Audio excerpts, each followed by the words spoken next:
I'm Sharon Cooper. I'm affiliated with the Nebraska Vietnam Veterans Memorial Foundation, the Education and History Committee. I am doing this interview of Thomas Hagel at Bellevue University in Bellevue, Nebraska. I also have another interviewer here with me, Doris Heaston. All right. Tell me a little bit about where you were born and how many siblings you have and where you went to school, things like that. I was born in 1948 and born in Ainsworth, Nebraska, a small town in Brown County, Nebraska, and grew up in a series of small towns in Nebraska, ultimately ending up in Columbus, Nebraska, where I went to high school. And have three brothers, Chuck, Mike, and James, Jimmy. Jimmy died when he was 16 in a car wreck. So I still have two of them left. And I graduated from high school in it was May of 1967. All right. And then did you have any jobs before you went in the military, or did you go to school? Or? In fact, I started working when I was about 7 years old in the back of a grocery store. And I always, in fact, my brothers and I always had jobs. Paper routes, I worked in detasseling corn, I working at a potato cellar, and busboy, worked in a pizza place. I always had a job all the way through until, of course, I graduated from high school.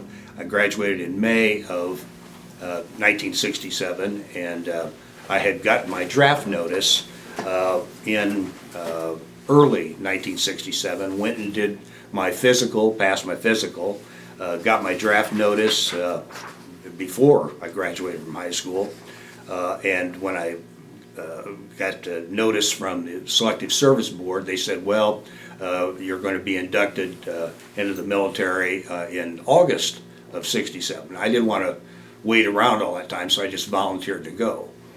So I was, I think, 5 days out of high school, and I was in the Army, and went to Fort Bliss in Texas for my basic training. And my brother Chuck had gone in a couple, I think 2 months before that, and he was at Fort Bliss. So I kind of followed him through basic training, as well as we both were sent for advanced infantry training in Fort Ord, California. He went through that, so did I. Both of us were selected to go to Officers Candidate School, but we decided for various reasons not to go. Chuck was sent to Germany, and he volunteered to go to Vietnam, so they sent him to Vietnam. I think Chuck went over in, I think it was November of '67. And again, I'm just a few months behind him. I was sent to Germany, but when I got to Fort Dix, I told them that I would volunteer for Vietnam if they would send my brother home, because I was told that you couldn't have two brothers, siblings, in a war zone and all that kind of stuff. And they said, of course, yeah, we'll be happy to do that. As soon as you get there, you talk to the Red Cross, they'll take care of all that. Well, we all know how that works. So anyhow, I went to Vietnam. I got there for the Tet Offensive in early January of '68, and Chuck was, again, already there. He had been there a month or two. And I was originally assigned to a recon unit with the 3rd and 5th Cavalry up on the DMZ. And I was with them for, I think, 2 months. And then I put in a transfer to infantry unit somewhere in the south because, you know, I wanted to see Chuck once in a while, I figured. And they, make a long story short, I ended up in the same division, same battalion, same regiment, and same, right down to the same squad as him. Wow. Yeah. So at that point, did they do anything to change that? No. So that, no? And Chuck doesn't know how that took place. He looked into it at one time when he was in Congress, I think, and couldn't find any records to determine how it ended up that way. But because I didn't ask to go to his specific unit, just someplace south. Yeah, so we ended up spending the rest of our time together. So then And he how left. much time was that together? About, he had already had a couple months in, probably 8 or 9 months left together. Yeah, That's most Yeah. of it. yeah. Right. What do you remember about that assignment? Any stories? I guess it's the way you change your whole attitude toward reality, toward life. The first time, because we did a lot of search and destroy missions, things like that, and the first time you go out, you're scared, you're excited, all this, you don't know what you're doing yet, all that kind of stuff. But then it dawns on you very quickly that there are people out there who their job is to kill you. And that really worked on me for a while. But you got over it. You were afraid, but after a while, you just fell into a pattern. And they were thinking the same about Oh, you? of course, yeah, yeah. When you would come back from one of those expeditions, what was the atmosphere in your? Well, when you would come back, you'd be incredibly tired because of the heat and all this. And what they did, they called them stand downs, where for 24 hours you could sleep. The first thing you had to do is clean your weapons, and then you could sleep, and all, which is basically what you did. And then you got up the next day and did it over again. And, It'd be that quickly. yeah, not every time, but a lot of the times, yeah. What was the name of the place that you were The stationed? first place Chuck and I were at was the 9th Division headquarters, where it was called Bearcat. That was the name of the camp for the entire 9th Division. It was up in what they call the Iron Triangle area northwest of Saigon. And we were there for, I think, 2 or 3 months, and then the entire division moved down into the Mekong Delta. And down there, the division headquarters was Dongtam. And again, it was the division headquarters. But where we were sent was our unit lived in a fire support base in a tiny little hamlet next to a tiny little hamlet called Dongtam. And this was basically in the middle of the Mekong Delta. There was only one dirt road out to it. And every night the VC would mine the road. So before we could ever leave, our mine people would have to go out and dig up the mines. It was a bizarre way to live. Yeah, but very incredibly isolated. And we ran our operations out from there. Your question. Go ahead. So you were at Dongtam then the rest of your time? Yeah, well, we're never in, the division was in Dongtam, okay. but we were in this Ben Phuc, this Okay. fire support base. It was the main base was an artillery base, and we built up around it. And so I think there were 2 or 3 infantry companies that were based there. We lived in these either in bunkers or in these tents that had berm, built up around with sandbags. So because we got mortared a lot at night. How did the other members of the squad react to the 2 brothers being together? Oh, no problem at all. In fact, we still are in contact with a couple of them. But yeah, there was never any problem. And we worked together, Chuck and I did, because after a very short period of time, our platoon leader and the company commander would put us on point. One of us would be walking point, and the other one would have a map with a compass and that behind it, because when they sent you out, you had a certain coordinates for your search and destroy mission.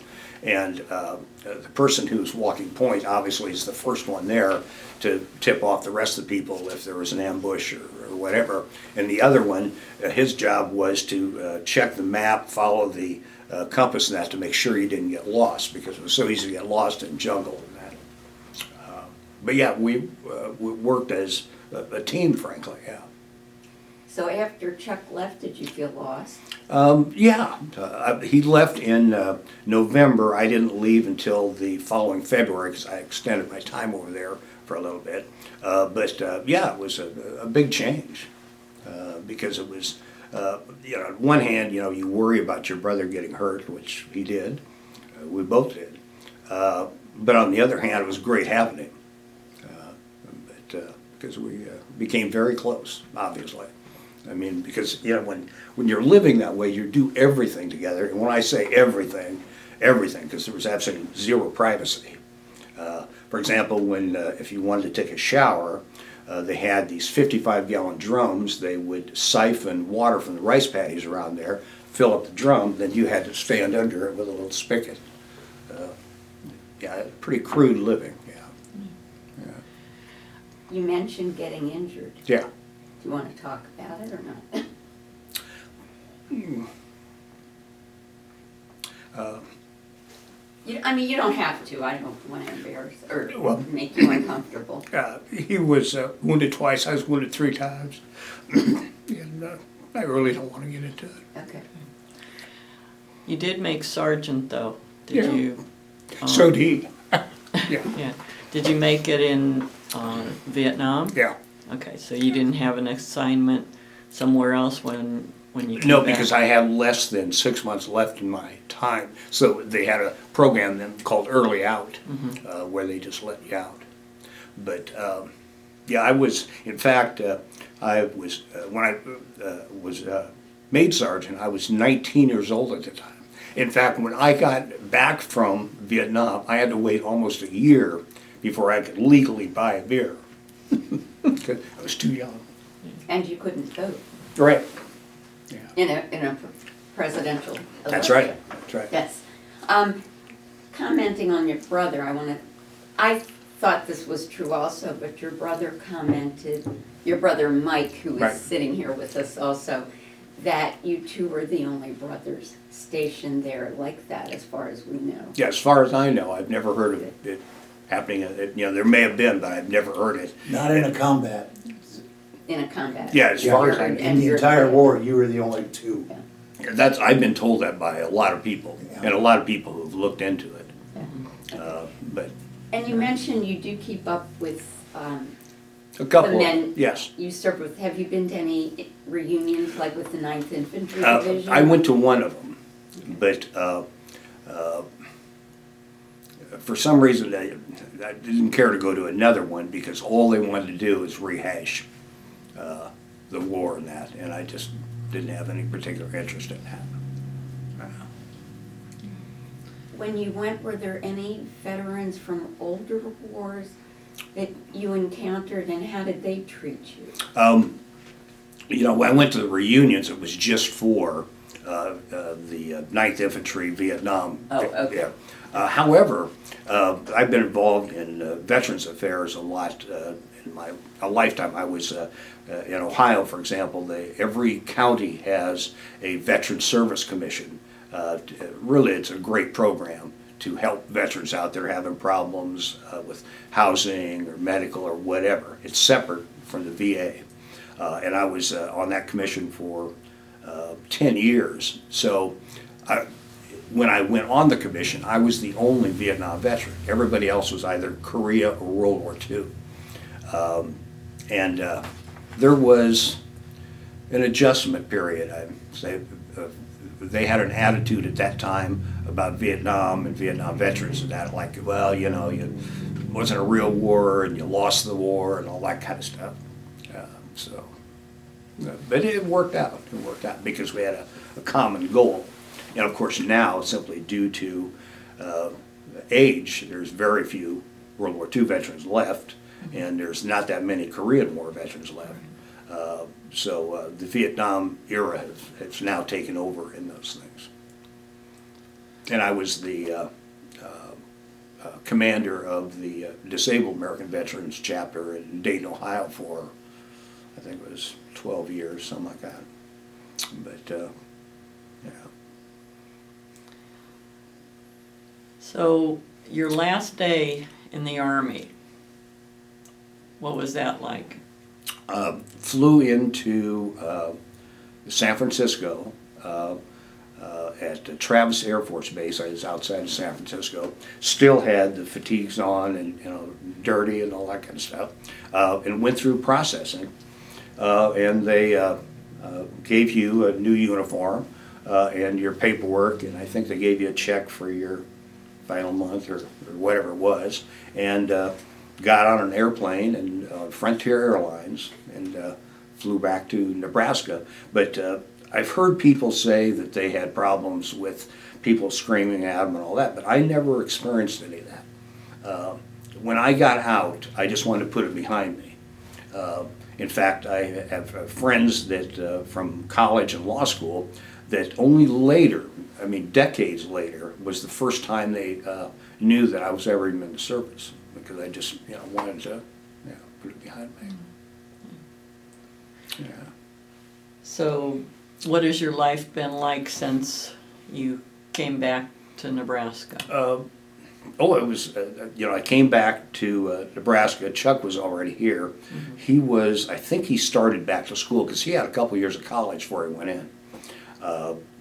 And we moved in together in Omaha, and I became a mailman until school started at UNO that August, and that was '69. And we lived together for a while, and then he got a different roommate, and I got a different roommate, and we went our separate ways, kind of. And graduated in '72, and I got a teaching assistantship in history at Ohio University. That was a one-year thing, and then I went to law school and was a public defender in Lincoln for, I think it was 5 or 6 years, and then I got a advanced law degree at Temple University in Philadelphia, and then got a job as a law professor, which I did that for 30-some years. I retired about 5 or 6 years ago, and I still teach part-time law school. I've been a part-time judge for 30-some years. So in a nutshell, that's what I've been doing with myself, yeah. Trying to stay out of trouble. We have 17 minutes is all, so we need to, Oh, I've got more questions. okay. And I'm not trying to get too personal, but your brother says you, obviously with his other two brothers having been in Vietnam, you've talked about it with your brothers. If you have other family, like spouse, children, whatever, have you talked with them about your Vietnam or military experiences? I've been married a couple times, and I talked about it with them, but I've really never talked about it in depth with anybody other than my brothers and a few close friends who were also Vietnam veterans. Not just Vietnam veterans, but they were also in the infantry, so they understood, you know. Yeah. What about, again, I don't know the family dynamic, are there nieces, nephews, younger generation somewhere here? Oh, Have they ever expressed an interest considering the service of the two? well, your sons have. Yeah, I have 2 sons and a daughter, and they're grown. Right. And they've always, both my boys have always been fascinated with Chuck and Tom's, and have talked to them a lot about it, you know. Neither one of my boys have been in the service, but they've always been fascinated about what they did in the war. Yeah. And talked about Vietnam. Yeah. Yeah. All right, well now what we really need is the beer store. Oh, okay. This was, I think I had about a month left in country. And again, where we were at, that fire support base, incredibly isolated. And the only time we ever got beer or something was if we were out, because a number of times, for example, we would be assigned to guard bridges, because they were always trying to blow up bridges. And vendors, Vietnamese vendors, would come by and sell you bottles of beer or whatever. But that's about the only way we could get it. But in the division headquarters, they had massive pallets of this stuff for the officers club and the EM clubs there and all this kind of stuff. And also you couldn't get cigarettes or anything like that unless somebody sent you care packages from home.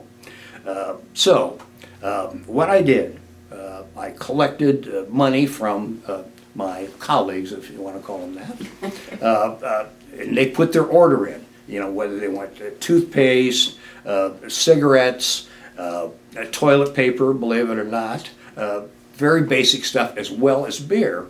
And we had a major, I think it was an S2 or something, never went into the field, but he had a Jeep and a little trailer in perfect condition. An S2, explain what that is. Okay, if I remember right, that was the intelligence section. And never had much contact with him, but I knew his driver. And I mean, he was always polishing this Jeep. It was like something right off the assembly line.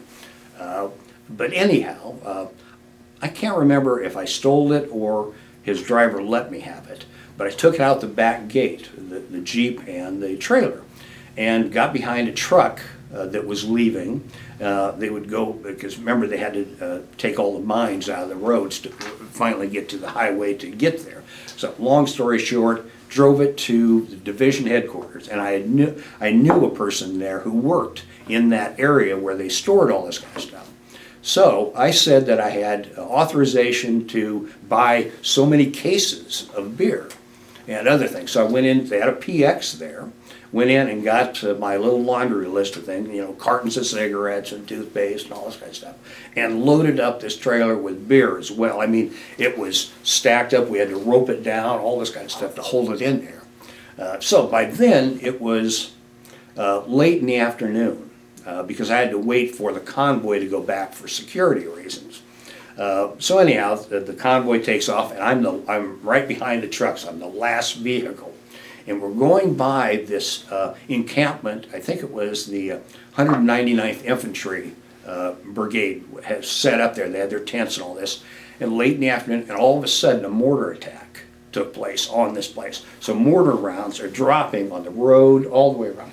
And I'm just driving, because again, the trucks were way ahead of me, and I couldn't believe it. And I think I had my M16 with me, but that was it. That's not going to help me in a situation like that. So I'm driving, and these rounds are going off.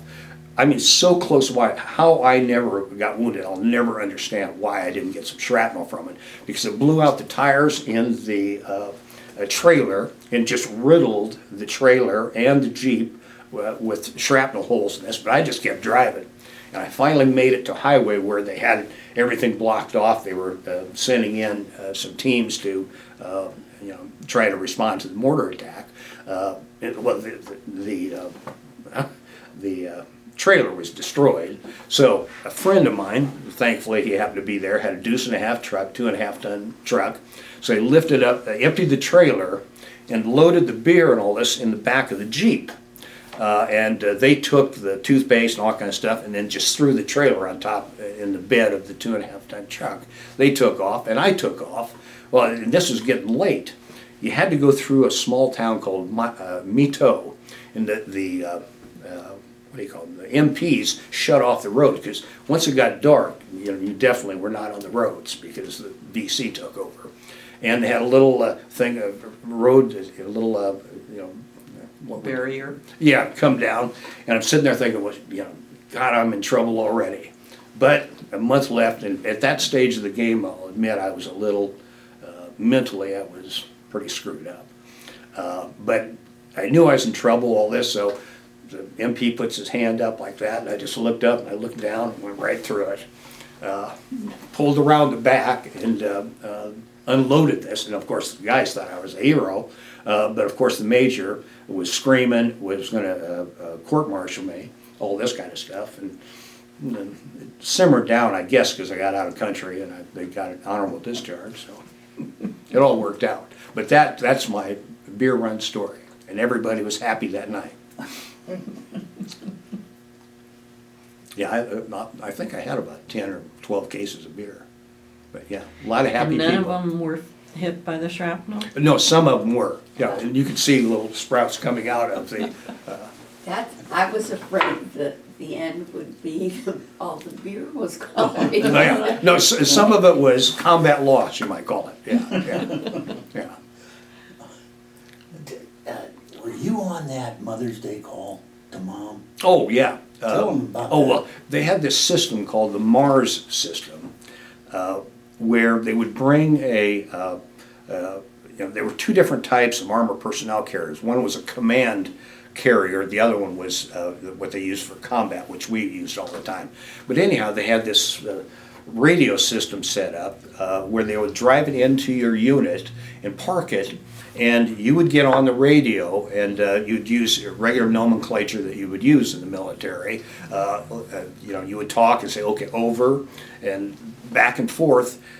You would get on the radio and they would hook you up with a operator in San Francisco. And then you told the operator in San Francisco the number that you wanted to call, or my mom's number. They would call them and somehow hook it up. And so you had, I think they had 2 or 3 minutes you could talk to your, whoever it was, our mom. So, were you around at that? Oh, it was Mother's Day, 1968. I was still in high school. And phone rings, I get it. The operator said, Mrs. Betty Hagel, this is United States Army calling. Mom, I said, Mom, it's the Army. She started crying. I can't take it, I can't do it. Well, God, see, so, turns out, these guys scared the hell out of, I don't know how many mothers. No, for you. So, that's it. Yeah. Yeah, because we signed forms saying if we were wounded, they would contact Mike. Right. Yeah. Did you ever go on an R&R from Vietnam? Oh, yeah, to Hawaii. And my mom met us over there, and our little brother, who's not with us any longer, he was there. My mother's mother came, and Aunt Mel. Well, and Aunt Mel and Aunt Doris. Oh, that's right, both of them did, yeah. So met us there in Hawaii. And so Chuck went with you Yes, also up with the family? Yep. Yeah. God, and I remember going to the airport after it was over with, and we're sitting there looking at each other saying, God, I don't know if I can go back and do this. Yeah. But we did. Did you ever get to visit any other place in Vietnam while you were there? No. I mean, they had this place called Vung Tau, which was a place for R&R, in-country R&R, that apparently was like paradise, but I never got to go there. Yeah, we never really get to see anything. Do you have any interest in returning to Vietnam now as a tourist, or have you been? Yes, Chuck and I went back in 1999, and he was still in the Senate, and we went back for the opening of the first U.S. embassy since the war. It opened up. It was the first opening of the United States Embassy in Vietnam since the war. And we were there for that ceremony and that. But Nebraska Public Television sent a crew to film us. And they, in fact, I've been told it's been shown in... Oh, a number of times. Yeah, in NETV a number of times around Veterans Day.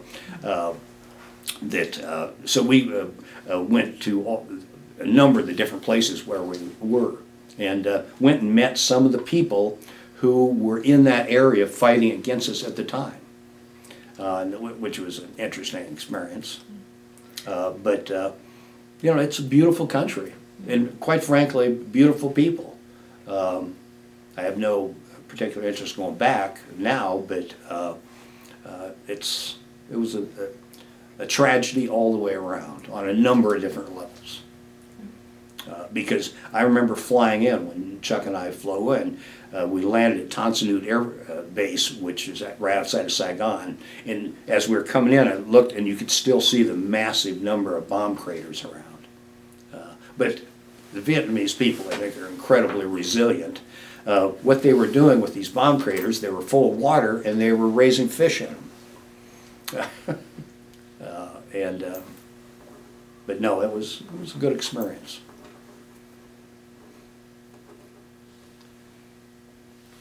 We're over 30 now.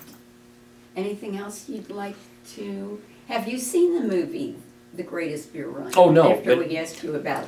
No, I hear it's on Apple TV. That's, I think it's on. Yeah, and my girlfriend gets that, so I'll definitely watch it, yeah, Yeah, good movie. yeah. Is there anything else you'd like to add about the experience or No, just, related to the military or anything else to share? well, the last thing I would say about the war in Vietnam is I just hope that future generations don't make the same mistakes we as a country made at the time. Sometimes I wonder if we ever learned anything from it. We got into a war in Iraq and Afghanistan that went on for 20 years, and we saw how that worked out. And why we started a war that we didn't have to get into. It seems like we never learned. But I just hope that people don't have to go through it again. Yeah, because the long-term damage is incredible. Well, thank you. No. Thank you for that.